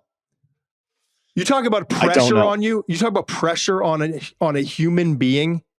Who are they playing in week 2? You want to talk about pressure on a human being? Like, there were circumstances. Before he got injured last year, he had a great game. Yeah. The Ravens, wasn't it the Ravens? He played really well against Baltimore last year before he got injured. I'm looking that up right now, so don't worry. So the Jacksonville game, it's hard to imagine more pressure being on an individual than Deshaun Watson against Jacksonville week 2. Yeah. It was atrocious.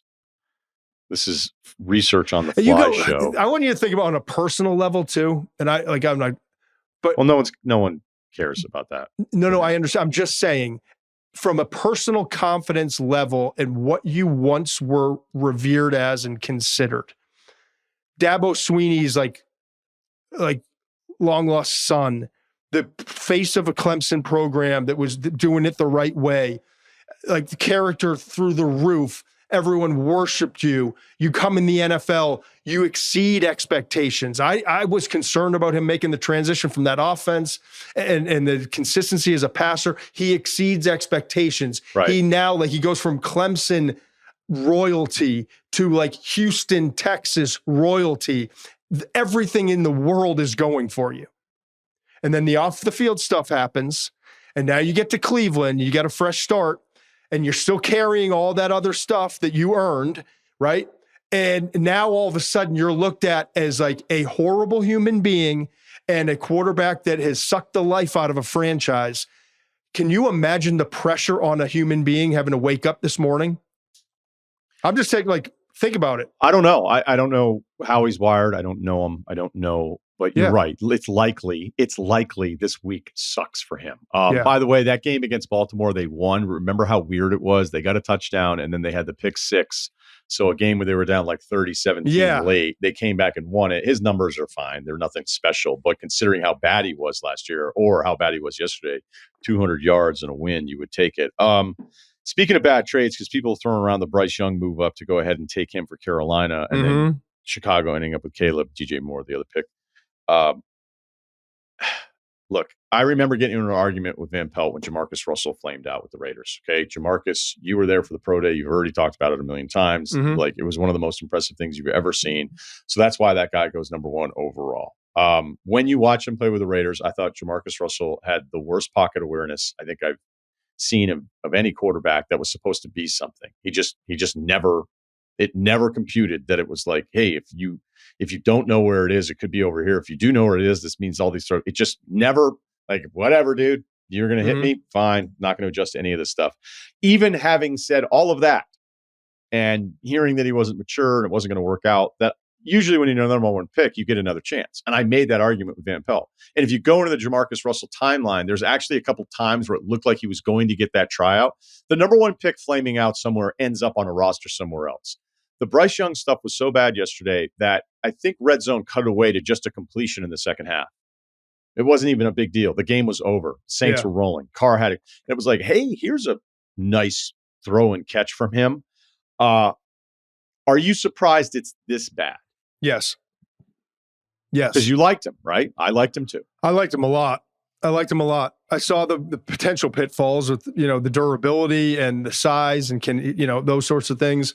But I thought he was special in college. I'm not saying he doesn't, there's not a portion of it that is on him. But how do you succeed with this?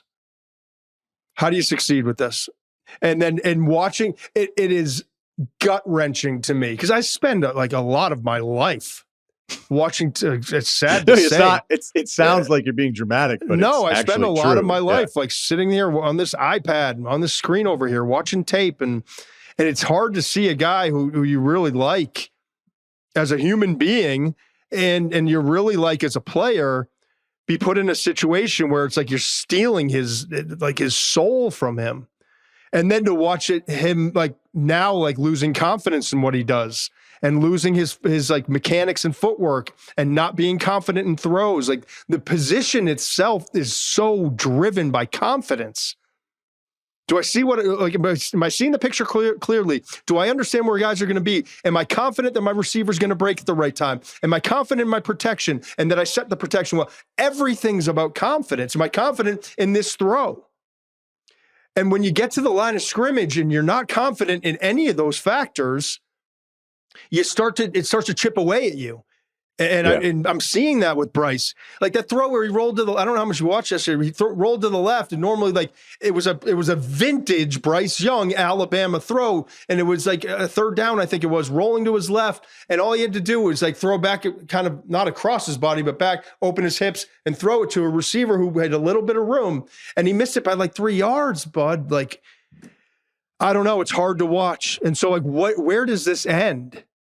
Like I would like to we get mentioned odds David Carr earlier. Remember like what David Carr went through? I didn't love David Carr coming out, but I also was like a 23-year-old punk who didn't really know how to evaluate. I don't think you knew how to grind then. Yeah, I didn't. I've met the grind. What were your grades in 8th grade? Yeah, they sucked. Where did you have Eric Zier? They sucked, but like Quinn Ewers, I kept going and I got game reps. But no, but seriously, like I'm worried about this guy. I'm worried about who he can be in the NFL and what he could have been if put in a different situation. It sucks. And Carolina, like, could it have worse ownership? And they bring in a new coach, but like, I don't know. It's hard to watch. You can't roll out in week 1 with new coaching staff. And like look, they spent money in the O-line. It's not the best receiver group, obviously, but that's what you're rolling out. Like, this is 2024, baby. Go Panthers! Like, it was over by the first quarter. Oh, over, and it was just. It was and so bad like last we talk year, about right? Like Jaden and Bo Nix, like you can see where the progressions can be week 1 to 2 and then 2 to 6 and 6 to week 17. Like we know what the progressions can be, and if you have some form of confidence, there's going to be an upward arc. With Carolina, I'm like, I don't know. Okay, last thing here, because when Detroit was being introduced on NBC last night. On offense, I'm like, you've got to be kidding me. Like Goff? Just every guy. No, I'm talking Goff, Laporta, St. Brown, Jameson, Freddie Gibbs, and then like the whole offensive line. I'm going, this is nuts. And then the numbers, they've spent some top draft picks on the defensive side of the ball too, but we know that the priorities. I haven't looked at the cap splits for teams yet this year. I've been yelling at you for the last 2 years about Brad Holmes.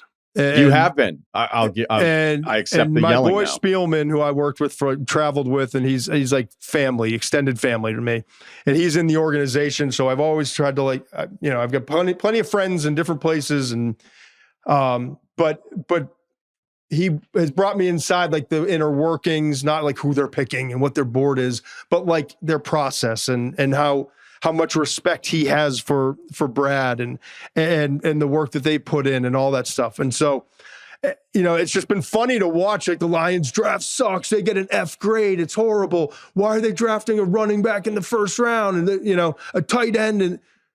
And I said after the last few drafts, like I love them. Like the Jameson Williams pick is exactly what we expected outside of the 4-game suspension.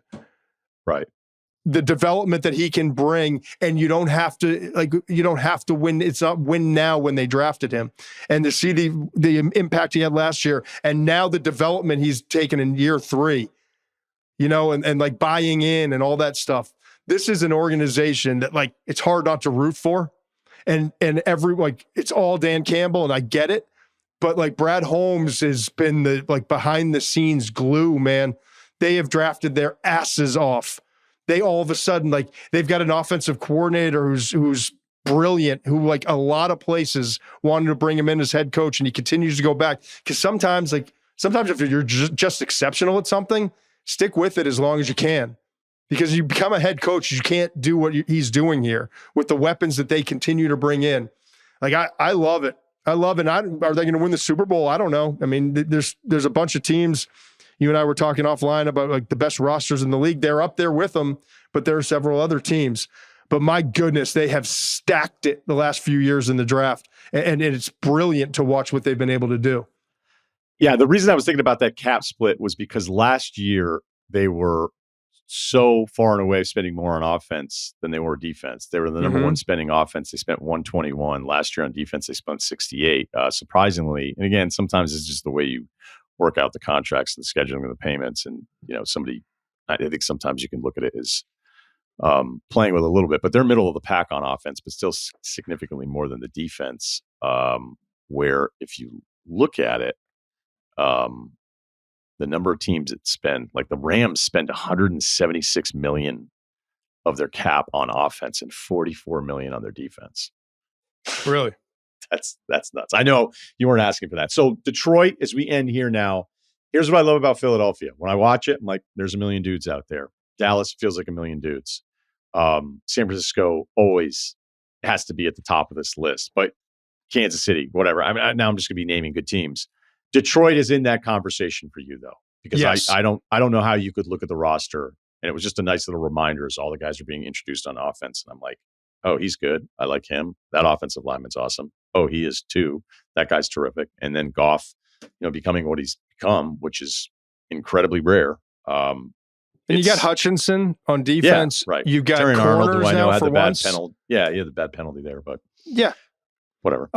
You shot me a text and said like best rosters in the league, and in no specific order. These are the ones I came up with: Chiefs, Jets. I know that might surprise people, but you look at their talent from top to bottom; they are one of the best. Look, I'm completely with you. Like I was looking at a coaching hot seat thing odds, and Robert Saleh was on there, and I thought, for what he's been asked to do, considering what they've had at quarterback, and the way I know Joe's your buddy, but every time I watch a Jets team on defense now, I expect to be going into like the third year. I'm like, look at all of these fucking guys on defense. Yeah, they're just stacked. And now their offensive line, if they hold up, should be decent. Right. There's two big question marks on the O-line, but they knew it with Wilson. You've got one of the best backs in the league in Breece Hall. You got one of the best young receivers in the league in Garrett Wilson. I mean, they're loaded. So okay. Anyway, give me your tier one. Chiefs, Chiefs. Tier one best rosters in the NFL. And again, not in order. I just want AFC, NFC, Chiefs, Jets, Texans, Niners, Lions. Top 5 rosters, in my opinion. The 3 that I put like right in that next tier, right on the Packers. Packers aren't in there. And the next tier, Packers, Eagles, Ravens. Take it or leave it. You have the Texans over the Eagles? I love their roster, man. Yeah, I get it. Like there's bigger names and all that. Yeah, I might be falling for the Georgia stuff. Although my man Nakobe Dean out there getting some snaps took a little while. Yeah, finally, man. That was driving me nuts. I was like, do I not know anything about middle linebacker play? Yeah, come on. I'm a Mike guy. This was great, man. It's good to get back at it. We'll have some other announcements coming up, but really When's happy. When's the last time we worked together? I was still technically with ESPN towards the end of 19. Okay, so it hasn't been that long then. Never mind. 5 years. The radio show ended 7 years ago. Yeah, I'm just hopeful we can make a big announcement soon. There you go. Perfect. Yeah. Sounds good, man. I'll talk to you soon. Talk to you next month, brother. You got it. You want details? Fine. I drive a Ferrari 355 Cabriolet. What's up? I have a ridiculous house in the South Fork. I have every toy you can possibly imagine. And best of all, kids, I am liquid. So, now you know what's possible. Let me tell you what's required. Life Advice, the email address, lifeadvicerr@gmail.com. We've got Jersey Kyle in the house. Which jersey is that from the Pats? It's a Brewski jersey. I just keep picking the wrong guys. I even got Jack Jones. If you guys watch it of Pats, I bought my most recent jersey was a Jack Jones. He's gone. He's on the Raiders now. Yeah, they didn't want to sign him, right? I don't know. I think it might have been like a bad guy candidate. I'm not sure, but I think that's pretty good for your defense. Maybe you should change your scenery. Some bad guys on defense. Anyway, I'm just sticking with the classics now. I brought it up too many times, I think already, but Hartford Pete, man, roommate from college, poor guy. He couldn't. Within 12 months, every jersey he bought, the guy was gone. It was unbelievable. What a run! Yeah, I'm surprised the guy didn't die. Like, hey. Because I grabbed an Ed Cota at Marshall's, and then I was just, I don't know. I talk about that Ed Cota jersey too much. Okay, let's read some emails. Let's get to it. Okay, there was one here that I thought was pretty self-explanatory. Just need to find it. Okay, I want another cat, but my boyfriend hates my cat already. Ooh, all right. I'm 24 years old, 5 foot, 6.5 inches tall, weigh about 125. Player comp is the girl from Queen's Gambit. You talking chess? Does she play hoops? Does she ball? Are we just talking dimensions? Like skinny. Just watched Furiosa. That was a great movie. She was in it. Great movie call from Ceruti. You're a hard marker. No, I'm not. I think the Mad Max movies are awesome, dude. No, but I think generally you're tough on the arts. I've been known to get like wrapped up in like a hype train. Like I was like really excited about Dune. You know, if a big movie comes out, I get excited about it. And I thought Furiosa lived up to the hype. Not better than the first one though, right? No, the first one's. I mean, that was a top 5 movie experience in my life. Solo West Hartford on a Tuesday, bucket of popcorn, large Coke. Doesn't get better than that. God, when's the last time you went to a movie solo? Solo? I don't know. I don't think I got the stones for that. I don't think ever. Oh, it's the best, dude. I don't think ever. What do you mean you don't have the stones for? What are you afraid of? Like, I think I've you're not going to get beat up in the parking lot. No, it's not that. It's more like, all right, here we've arrived at this part of your life now. So, I mean, and that just might be a bad on me. You think that's depressing? I think that's like one of my favorite things. Well, like, see, I don't know. I think the idea of it's depressing, but I really don't know. I mean, there's been times, actually, I probably have cheated myself. There's been many times, like I wanted to go see that Alien movie, and that's a great solo movie. Pitched it to my wife, and she was like, "You know, I like those, but I think I'd wait." So I looked, when is it going to like be available to rent? It's like November. Usually, so go solo. Anyway, what's right? What if we pay for the ticket? Well, it's not. I got money, guys. It's not that. I know. But what if we want you to go? You've never been to a movie by yourself. No, I don't. I can't say that I have. I'll give it a go. I think I went to Up by myself. That's yeah. That's an alert. Real? I can't tell if that's real or not. Very rough first 20 minutes. The best 20 minutes. It's great. Best 20 minutes in movie history. No, it's a bit much, but best first 20 minutes. It's up there. It's excellent, but I don't know. We gotta get research on that. What's this email about? I have a big problem, and I'm going to put it in simple terms. I want another cat. My boyfriend doesn't. We rule with your boyfriend. Next email. Yeah, no. Yeah. I have a cat and I regret it. Not that I don't like the cat, but I kind of did it for my wife. She's a big cat person. We already had a dog. Now we have 2 dogs. I love the 2 dogs. I have no issue with 2 dogs. The cat actually keeps to himself, but the litter box sucks, man. It sucks. And if you don't have a good place to put it, then I'm kind of out on cats. 100% in. I think if it's like a love me, love my cat situation, don't make it harder to love you. That's what you're planning. I'm like, hey, should I make life harder for him? And what's the rabbit count on it right now? I'm gonna leave everything where it is, still live. That's what I say to my buddies when they ask. It's a joke. They all laugh, and I just let out a big sigh. We move on. Do we need the rest of the email? Yeah, sure. Maybe there's something we don't know, but yeah, it's gonna be tough to turn it around. I feel like we already answered it. Let me go back and find it. You already X'd it out. Nope. Yeah, I didn't even want any follow-up, but you know what? We don't have a ton of female listeners, so maybe we'll just be... All right, so it continues. I always wanted a cat. My boyfriend, we live together, wasn't ecstatic about the idea, but now because we share a New York City apartment, I've genuinely wanted one for so long, and it would make me super happy. So there was this time when he went to a Knicks game with his family. I got a cat while he was gone. Oh, jeez. That's like 2-hour window. The cat has grown on him a bit. He calls her cat instead of it. Yeah, it's incredible progress. That's actually very funny because growing up, my family, we had a bunch of cats, but always outdoor cats. And they would just kind of, they would disappear after a while when we get a new one. And we always just called them Gato. So it'd be like Gato 1, Gato 2. They never actually had names. It was just Gato. Did you even have cats then, or did you just keep buying them and just hoping for the best? My dad, it's funny because my dad's like not an animal guy at all. But problem? Was that it? Kinda, yeah. My dad's very efficient. Right? Like, we'll get the cat, like we'll do it, but it's not coming inside. Obviously, but then my dad ended up loving the cat. The cat was also like kind of mean, but my dad liked it. So there you go. So we'd leave some food outside. But yeah, Gato 1 through 4, I think we ended with Gato 4. Okay. Well, it sounds like her boyfriend would be into this sort of outdoor cat situation, but I don't think that's on the table. Yeah, they're in the city. Okay. So he calls it cat now. And he realized that cats kind of just stay out of your way and it's fine. My concern is that my cat is getting depressed because she has no friends. So I want to get another kitten so that she can play with, and then she won't meow at my boyfriend when he gets ready for work in the morning because she's already entertained. I think the logic really tracks, and he would be fine with it if we had a house. But given that it's a 1-bedroom apartment, it's kind of a stretch.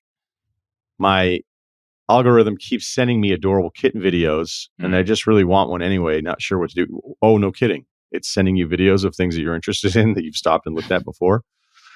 I have a feeling I'm in the wrong and I should just suck it up. But in the slight chance you think I could get a kitten, please let me know. Work really hard. Get enough money to get a house. I don't know what this. Wow. I feel bad for young people with the way the home ownership is trending. It's I wonder if it correlates to cat ownership. That'd be interesting. Has anybody run that access? Some people would make that connection. I feel you're right too about the litter box. The litter box sucks, as I can tell. And then you're not only apartment, dude. Yeah, and you're like, think about a 1-bedroom apartment. New York City. Now shrink that down in your imagination, and we're gonna have a double litter box thing. It's not gonna. Our litter terrible. Box is in the basement, basically like bathroom area, and I still hate it. I hate cleaning it out. I don't. It's just, again, the cat actually is like pretty low maintenance. Like, he doesn't need a ton of stuff, but it's they don't need a ton of stuff. But they're going to ship a box in your house. And if you live in the Northeast or a place with a colder climate, and it's a really, really small square footage that we're talking about, so that means you're heating it. Maybe it's an older apartment. Baseboards. It gets hot in summers. It's just baking cat shit in your apartment. Yeah. So think of it that way. Ask your boyfriend this. Hey, do you want more baked cat shit this winter? Slow roasted? So the other problem is your boyfriend is already like a trooper by still kind of, I'm not trying to be a dick, but still being with you when you just surprised him with a cat. And now you want to get another cat? You want to test your relationship that more? And then the way you said it, like your cat is depressed, so you think that it needs a companion. That's like never a good idea. That's like the people, the people who have like one kid, like, oh yeah, this will make him better if we just have another kid. It's like, Or no, you mean the divorce? Like, let's get divorced. No, let's have a kid. And it's like 2 years later, you're like, we still hate each other. That too, yeah. It's never like the answer is never like to get one more thing that'll fix the problem, Unless it's a boat. And the fact that you bought the first cat while he went to a game. Yeah, I have a hard time with people that buy pets on their own, and I'm going to leave it at that. I get into specifics. What do you? I'm not trying to, but when it happens, it's like, hey, we've talked about this. Okay. All right. No problem. And then it's just like, fuck you. I'm getting it. Now I'm getting another one. This might be a little too close to home, but what do you think about Herb Street bringing his dog on the road? I think he's now doing it because some people are annoyed about how often he's doing it, that he's just doubling down. And like, dog content works. If I just decided to go all dog content the next year, I'd be well over 1 million followers. It's the easiest trick in the fucking game. You should do that. Just Rex Chapman it. Oh, man. There you go. I mean, I think the least unimpressive thing in content today is people that just post other videos. Like, there's this one guy who's on this run, and it's my fault because I've looked at him. So I see him now all the time. It'll be like, just in. Like, no, it isn't. We all saw it like 2 hours ago from the other person. And you're just doing it for this. And then he was kind of like, can't believe we did it. We built this into something. And you were like, you didn't do anything. And then if you were to I wouldn't get into that argument. But if you said you didn't do anything, and they'd be like, well, if it's so easy to do, why don't you do it? I'd be like, it's so unimpressive. I wouldn't do it. Am I still on the podcast? I feel like I'm talking to somebody else right now. We don't deserve dogs, dude. Just post don't deserve dogs. Million. No, there's a chance next contract things work out. I would then just say fuck it and post dog and like kids eating ice cream videos. just to see what would happen because of how stupid it is. All right. Anyway, next email. Calling out a stereotype. 5'10", 190. Player comp is a ground Hakeem, not a smooth, so watch the elbows. Hello, guys. And Senior Rudy. Oh, okay. A little flavor on this. I see what he did. Okay. 2 buddies and I hit up a local video game tournament to play Tekken 8. Well, there's an opening line. Sick. It was in a comic book store. Hold the geek stereotype jokes. Fairly small, about 16 players total, and I ended up finishing 4th. All right. However, throughout the tournament, my interactions with everyone felt off. After a match, I would say good game and offer a fist bump, but the other player would just stare at my fist and walk away. Talking with other players and even the store manager a bit, I noticed they all kept their conversation with me concise and seemed pretty dismissive. When I asked the store manager how cool it is to host it, as I've never been to one before, he said, yeah, thanks, dude. And I caught him roll his eyes towards another who smirked back at him. Catching up with my friends after, wondered if they felt the weird energy too. They looked at me in disbelief and asked me if I was being serious. When we first entered the place, it reeked straight up stereotype, no DO, straight BO.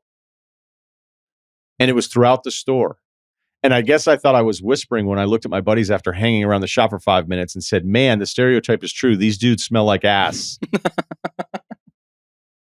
And looking back at it, I did see 2 guys out of the corner of my eye turn around and stare. My friends say I said it loud enough for the whole store to hear, but I'm really shocked and I wasn't paying attention to my volume.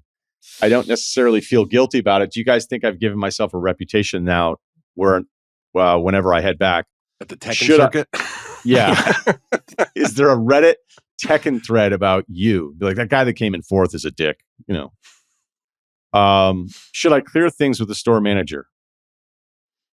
I don't think you ever go back there. Yeah, it's an L for you. Yeah. He definitely said it. I mean, if that's true, I mean, it sounds a bit like he probably exclaimed it, right? He didn't whisper it. He was like, whoa, smells like ass in here. Oh, wait, sorry, guys. And he said the stereotype is true. It sounds like it could be It's Always Sunny in Philadelphia storyline, but I haven't seen every episode. This feels like a TV. That's an episode, Kyle. Write it down. Put it down in our episode logbook.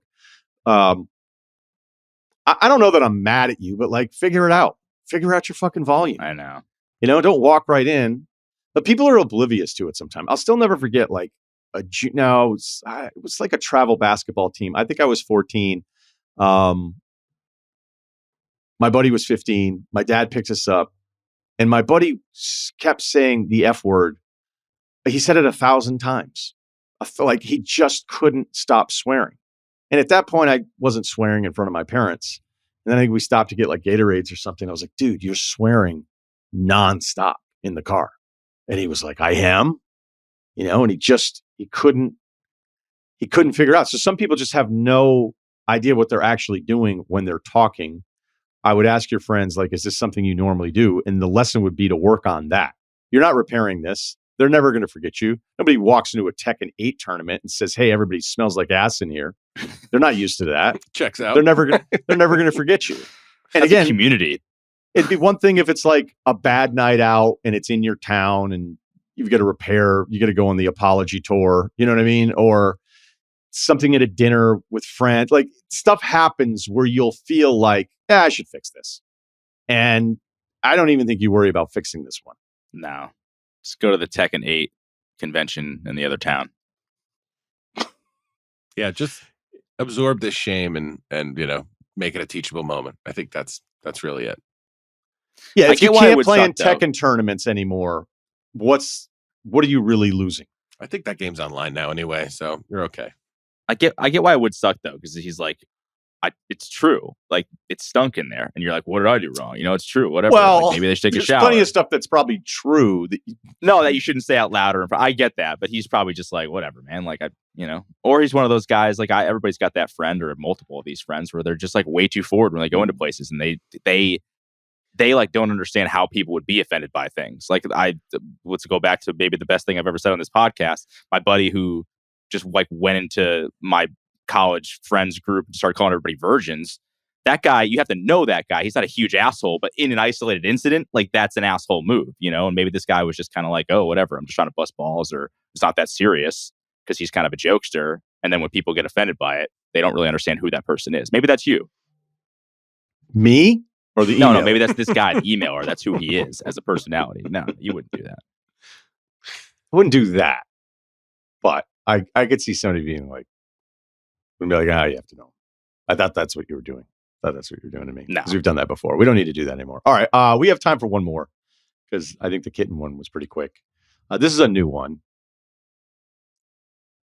I'm hesitant. But I don't think we've ever done this before. So we have the live show in Philly. What's the date again, Ceruti? Is it Monday the 1st? Is that Tuesday the 1st? Tuesday the 1st, October 1st. So Chris Long. 7 or 8 p.m. Yep. 7 or 8 p.m. Still a few tickets available. Still a few tickets available? Well, it sounds like we've got one extra ticket in the mix. So here we go. Date for the Philly show. Gym stats, 6'2", 200-ish pounds. Never weigh myself. How about this guy? I didn't even fucking care. I don't need to worry about it. Weighing myself. Back squat, 285. Deadlift, 375. Bench, 225.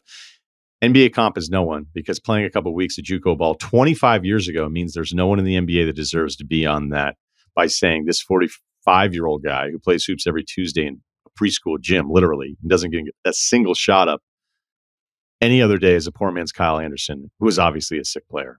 Wow, some massive self-awareness from a guy who actually played JUCO hoops. So we would have taken a comp. But yeah, Kyle Anderson becomes a default for a lot of guys. Yep. Like, yeah, I didn't kind of just out there making stuff happen. Anyway, here's my situation. About a year ago, I became a single dad. I'm technically separated, not divorced, but it's been a year. We're on great terms. We both consider ourselves single moving forward, knowing that we'll work out the divorce in the coming months. I live about an hour and a half from Philly, and I previously lived in and around Philly for about 13 years. I bought 2 tickets to your show, thinking I can either find an old Philly friend or bring someone from here. And either way, it felt sad and depressing looking at the 1 under quantity when I was checking out. Don't worry about it, buddy. Just get past it. Fucking... You know how much I love when you book in a hotel and it's like how many guests I have to change it every single time. You never know what kind of, yeah. Say, do you know what show you're going to? Like, this is the most on-brand thing you could possibly do. We actually sold 1 ticket. Yeah. This is just going to be me and you. No question. An intimate affair with Ryen Russillo. How would that show do? Should we try to do that? Just a live show? One-on-one? Was that Charles Grodin's show that had, what was that late night weird show? God, I've referenced this before. Now I already forgot. But they had like an audience of 1. Kyle, can you get IT on that? It was in the 90s. It was the audience of 1. And they just had 1 guy behind the rope. I don't even think it was Grodin. I think it was somebody else. But it was hilarious. And it made me laugh all the time when I was a kid. That all being said, I'm not exactly shouting from the mountaintops that I'm freshly single because we have mutual friends, 3 kids. It just seems weird to make any sort of proclamations on social media or anything like that. I would, however, love your advice in this situation. Even put the word out there. This mildly attractive guy. He sent a picture. He's a good looking dude. Nice. Yeah. He's got great Tim Walsh hair. Nice button down.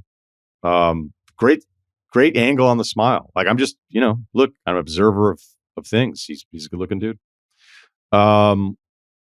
So I guess he's asking, I mean, dude, you know what podcast you listen to? We could probably hook you up with some girls about to get dumped if she gets another cat. It will be either the greatest date ever or massively or absolutely miserable. So it's really a win-win in the grand scheme of things.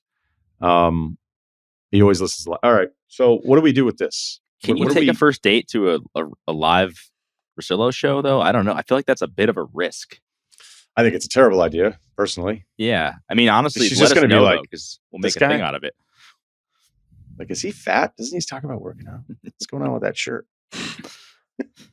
So, sorry, I was looking up your audience of 1 late night thing, which honestly, that Google search didn't yield too much stuff. I'm going to give up on that if that's okay with you. Is he saying that he needs our help to find a date, or he's wondering if he should bring a new thing? Okay. Or maybe both. Well, I would say if it doesn't work out, holler at me because I've got like I said, I might be rolling deep with a bunch of irresponsible dudes who I think will probably be asking me the day of what I can do. So you just let me know if you don't. We'll put you next to one of Kyle's buddies from the frolic room. If you want to hear some stories. The guy that drove across country. Not a plane guy. Not a plane Here's guy. What we'll do. We'll do it once. I don't know if I want to. I don't know. Can we get in trouble? I think one more time we try to set up Smallman with somebody on the show, we get called in the principal's office. That was that bad.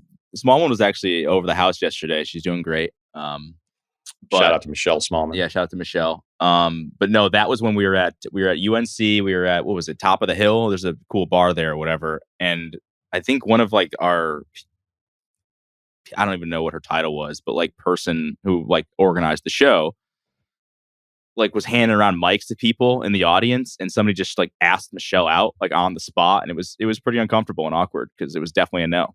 So I don't think we need to do that again. Yeah, that was it wasn't just awkward. I think there was another time where we had said something like that. And again, we weren't doing it to be dicks. We were just kind of like, it became a talking point. And then are you thinking about the time when what was it, Danny? Remember when we were talking about like how many straight days you could have sex because Danny and his wife were trying to do something like that, and it Michelle wasn't that. Okay, not that either. All right, so I'm just striking out here. But hold on, no, that was weird. Do you remember that though? Oh, I do remember it because I was like, he's doing this on the air, and then we were trying to like in radio.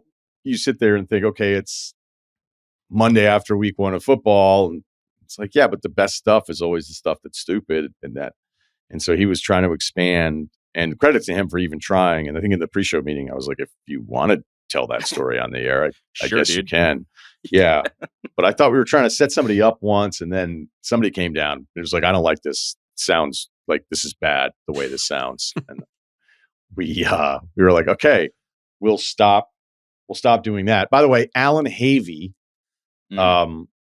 was the host of the show Night After Night with Alan Havey. He also played Lou Avery on Mad Men, Scout's Honor, if you remember that cartoon that blew up. He hated Don Draper.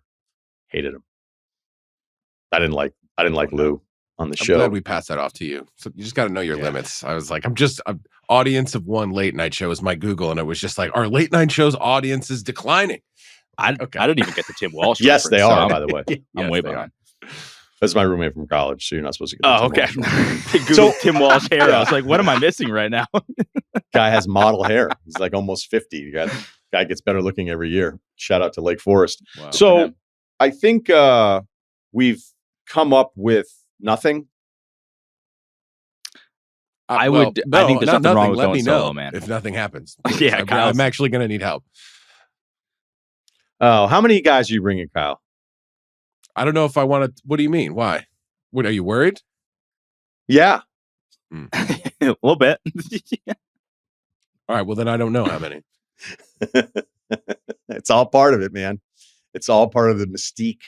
Well, that'll do it. It could get weird because my sister-in-law and her longtime boyfriend. Different. No. They're in addition. They're in Philly. They're in addition to the dudes. So like, it's going to be a colliding of worlds. My parents were thinking about it. I'm not really sure where this is going to go. And then there's like 5 to 7 people that might go from Los Angeles and New York City and Poughkeepsie. So do those guys not have vacation time, or do these their vacations? This blows my mind that every time we do a live show, there's like 7 guys from the Frolic Room that are like in. That's pretty supportive. Actually, let's spin it to a positive. Supportive of their friend. Yeah. Okay. That's how we're ending. Positive Mondays. Thanks to Ceruti. Thanks to Kyle. Thanks to Wargon. Check us out on YouTube. We're going to have a new thing up on Wednesday. I'm saying that because now I'm forcing myself to do it. Likely up Friday. Taping it Wednesday, up Friday. I don't know if I want to release on Friday before weekend, but let's talk about that. We'll have a meeting. We'll Zoom it. Nice little argument there. Nice. Yeah, I like that. All right. Ryen Russillo Podcast. Spotify.